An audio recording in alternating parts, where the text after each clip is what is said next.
ইসলামের সবচেয়ে পবিত্র স্থান কাবা শরীফ ধোয়ার বার্ষিক আনুষ্ঠানিকতা সম্পন্ন হয়েছে। এ সপ্তাহের মঙ্গলবারে শতাব্দীর পুরনো ঐতিহ্য মেনে এই ধৌত কার্যক্রম পরিচালনা করা হয়। মূলত মহানবী হজরত মুহাম্মদ সাল্লাল্লাহু আলাইহি ওয়াসাল্লামের সময়কার সুন্নাহ বজায় রেখে প্রতিবছর এই বিশেষ প্রথাটি পালন করা হয়ে থাকে।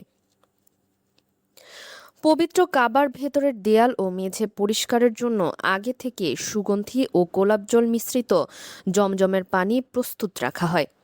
পরিচ্ছন্নতা কাজের শুরুতে কাবার ভেতরের দেয়ালগুলো কস্তুরী ও গোলাপের সুবাসযুক্ত সাদা কাপড় দিয়ে নিখুঁতভাবে মুছে নেওয়া হয়। এরপর মেঝেতে সুগন্ধিযুক্ত জমজমের পানি ছিটিয়ে খেজুর পাতা দিয়ে তা ঘষে পরিষ্কার করা হয়।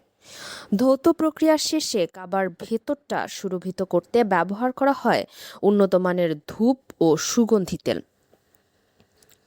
বিশ্ব মুসলিমের কিবলা পবিত্র কাবার এই পরিচ্ছন্নতা উৎসব মসজিদুল হারামের অন্যতম সম্মানিত একটি ধর্মীয় ঐতিহ্য।